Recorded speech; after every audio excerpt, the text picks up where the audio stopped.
Hello my dear friends, you're in the Military Summary channel, and today we will discuss the situation in Ukraine on the 29th of September of 2023.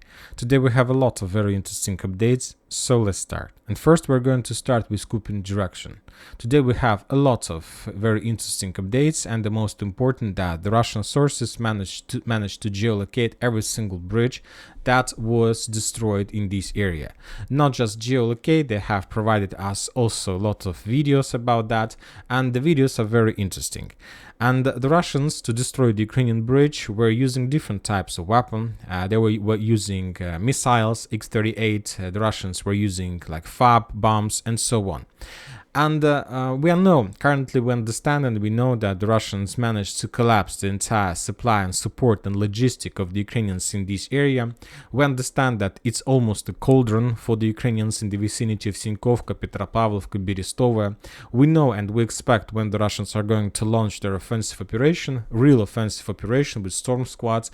But when talking about this video, the main part of this video and what the thing we're going to discuss is not the destroyed bridges, because we have already discussed them in the previous videos. I would like to discuss with you one episode from this video, and I'm going to talk with you about this part of the video when we see for a few seconds a Russian aircraft that was launching a missile. One more time, let's return back to this part of the video. This is the part of the video I would like to discuss with you. The Russian sources, one more time, have geolocated every single bridge that was destroyed, but the Ukrainian sources try to geolocate not just the areas of destroyed bridges, but also the area where exactly the Russians launched this missile, because when talking about this video, probably this is the most important part. And one Ukrainian resource managed to geolocate the Russian aircraft, and according to that geolocation, the Russians were launching its missile, like X-38 missile, from Kherson direction.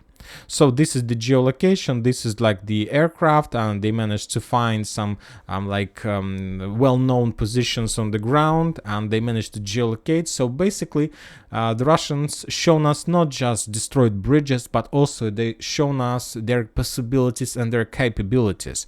And if we calculate the distance from the area of launch, and the area of launch was in the Kherson area, in Kherson region, the distance between this aircraft and destroyed bridge is around 478 kilometers. So imagine yourself the Russian possibilities. Furthermore, the distance, of course, is amazing. We understand this, but the most important is that missile probably was flying on the strict line direction, and we understand that this missile managed to fly above Dnipro area, Zaporozhye area, Kharkiv area, maybe even Poltava area, and above Donetsk area and Lugansk area. And we see that Ukrainians couldn't do nothing with this. And this also confirms that the Ukrainian air defense system has been collapsed completely by the Russian forces. There is a real big spot, real big like black hole in this area, air defense area, and we understand that Ukrainians can't win special military operation or this war without a proper air defense. And probably that was the reason why the head of NATO, Stoltenberg, yesterday visited Kiev, and he had discussion with Zelensky, and probably they were talking about air defense and the next upcoming supply and support of Ukrainian forces with this type of weapon. So one more time, amazing situation. The Russians launched its missile from Kherson direction. Missile bypassed around 500 kilometers, and with this attack they managed to destroy a bridge in the vicinity of Kupyansk and in the vicinity of Kovsharovka, Asinyeva and Sadova. Significant attack. Now we're moving further to Kupyansk direction, and today we also got another video from Stelmakhovka. The Russian FPV drone operator squad Sudoplatov published a series of videos of strikes against the Ukrainian Leopard in this area. Another video where we can see abandoned Leopard somewhere among the fields of Kupyansk, and the Russians, it was like an easy, juicy target for the Russians, and as a result of a few FPV drone strikes, that Leopard was destroyed. One more time about Leopards on this direction, and as you can see, this is not like an old Leopard, this is a modern modification of this type of tank. or Swedish or Norway one, I don't remember exactly. But the thing is that this tank was abandoned, and this tank was abandoned on the territory of Ukraine, on the territory controlled by the Ukrainian forces.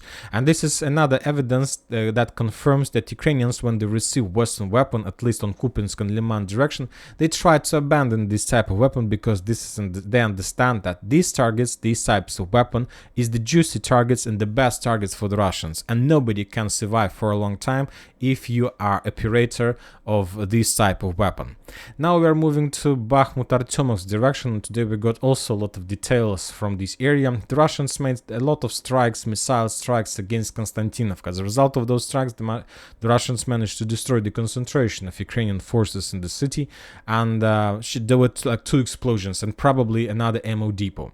A lot of details, updates are coming from Klishchiivka, Andreevka area. For example, today the Russian sources published an episode how the Ukrainians during the nighttime of the day tried to evacuate wounded soldiers, but they got under very heavy artillery fire, and basically that evacuation squad was destroyed. And almost the same story we can see on the northern part, but from this side the Ukrainians were bombing and attacking the Russian position with cluster rounds. We're using this video just to geolocate the combat line and to geolocate the Russian positions in this area. So basically this part of the forest still remains under Russian control, this one. And this is very important because currently there are very heavy clashes for the railways, and the Ukrainians during the previous night made a lot of attempts to bypass this territory, to cross the railways and to develop their foothold further in the direction of Bakhmut. On this video we see destroyed another Ukrainian tank by the Russian artillery strike or by FPV drone strike. Now we are moving to the south, and we got a very interesting statistic and very interesting details regarding the battle of Orekhov and regarding the battle for the south of Ukraine. Maybe you don't know, but I'll remind you that the Russians created a special radio wave, and it has the number of 149.200, and the Russians suggest the Ukrainians to use this wave if they want to surrender and to evacuate, if they want the Russians to evacuate them from the battlefield. And according to the information we have, since the beginning of the Ukrainian greatest counter-offensive operation, around 10,000 Ukrainian soldiers surrendered using this wave.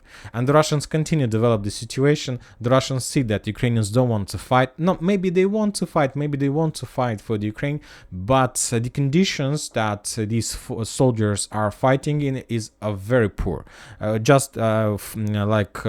remind you that the Russians managed to launch a missile that flied above the entire territory of Ukraine and destroyed the bridge from one part of Ukraine to another, and the Ukrainians couldn't shut it down. So this is the situation, and this is the environment the Ukrainian soldiers are forced to fight every single day. Of course, it's impossible to continue, and most of them understand this, and around 10,000 soldiers just since the beginning of the summer surrendered using this radio wave Volga 149.200. And this is a very important thing. Furthermore, the Ukrainians continue offensive suicide operations in direction of Novoprokopovka. The Russians published another video how the Ukrainians were trying to land their infantry in the trenches and the fortifications in the south of Robotina. There was like armored vehicle in this area, but they tried to land their personnel, but the Russians discovered and destroyed this armored vehicle, and the Ukrainians who was trying to left this armored vehicle also died as a result of that strike. And that's it for today. A Military Summary channel reminds you to condemn any violence in the world. Thank you for watching, subscribe to my channel, put your likes, join my Patreon, and have a good day. Bye bye.